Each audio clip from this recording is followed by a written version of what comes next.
संक्रांति क्यों मनाते हैं? धर्म और पुराणों पर आधारित कथा। क्या आपने कभी सोचा है कि साल में एक ऐसा दिन क्यों आता है जब सूर्य की दिशा बदलते ही मनुष्य का भाग्य बदलने की बात कही जाती है? क्यों कहा जाता है कि इस दिन किया गया दान जन्म जन्मांतर के पापों को भस्म कर देता है? और क्यों मकर संक्रांति को केवल एक पर्व नहीं बल्कि धर्म, ज्ञान और आत्मबोध का द्वार माना गया है? आप देख रहे हैं कथा आत्मज्ञान, कथा के माध्यम से आत्मज्ञान। आज हम जानेंगे मकर संक्रांति क्यों मनाते हैं, लेकिन केवल तिथि या खगोलीय कारण नहीं बल्कि धर्म, पुराण और प्राचीन कथाओं में छिपे उस गूढ़ रहस्य के साथ जो आज भी हमारे जीवन को दिशा देता है। मकर संक्रांति केवल पर्व नहीं, एक दिव्य परिवर्तन। पुराण कहते हैं जब सूर्य अपनी गति बदलता है तब केवल आकाश नहीं बदलता, चेतना भी बदलती है।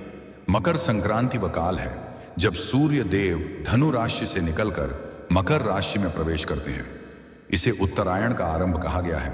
उत्तरायण अर्थात देवताओं का दिन, दक्षिणायण अर्थात पितरों की रात्रि।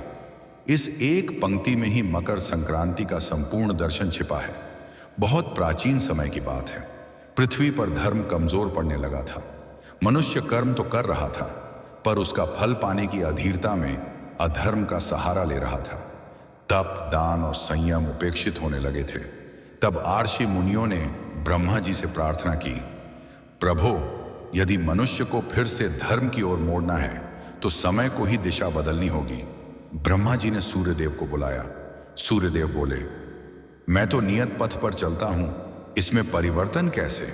ब्रह्मा जी ने उत्तर दिया, धर्म की रक्षा के लिए यदि सूर्य भी दिशा बदले तो यह परिवर्तन युगों तक याद रखा जाएगा।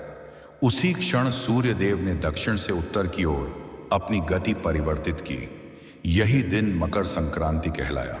महाभारत में मकर संक्रांति का सबसे गूढ़ उदाहरण मिलता है। भीष्म पितामह, शरशैया पर पड़े भीष्म महीनों तक मृत्यु को रोककर क्यों प्रतीक्षा करते रहे? क्योंकि वे जानते थे उत्तरायण में शरीर त्यागने वाला आत्मा मोक्ष की दिशा में अग्रसर होती है। जब सूर्य उत्तरायण हुआ, मकर संक्रांति का दिन आया, तब भीष्म ने योग बल से शरीर छोड़ा। यह कथा बताती है कि मकर संक्रांति केवल उत्सव नहीं, मृत्यु और मोक्ष के बीच का सेतु है। पद्म पुराण और स्कंद पुराण में वर्णन मिलता है कि मकर संक्रांति के दिन गंगा स्नान का विशेष महत्व क्यों है। जब राजा भगीरथ की तपस्या से गंगा पृथ्वी पर उतरी तब उनका प्रथम स्पर्श कपिल मुनि के आश्रम के समीप हुआ और वह दिन था मकर संक्रांति। इसलिए कहा गया, मकर संक्रांति पर गंगा स्नान करने से 7 जन्मों के पाप कट जाते हैं। गरुड़ पुराण में कहा गया है, माघ मास में सूर्य के मकर में प्रवेश पर किया गया दान अक्षय फल देता है। तिल क्यों? क्योंकि तिल को यमराज का अन्न कहा गया है। गुड़ क्यों? क्योंकि गुड़ जीवन की मधुरता और कठोरता के संतुलन का प्रतीक है।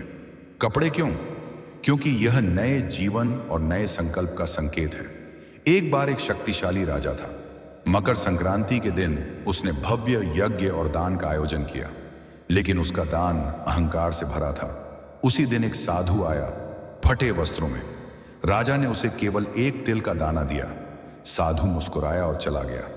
रात को राजा ने स्वप्न देखा, उसके महल तिल के दानों से भर गए और वह घुटने लगा।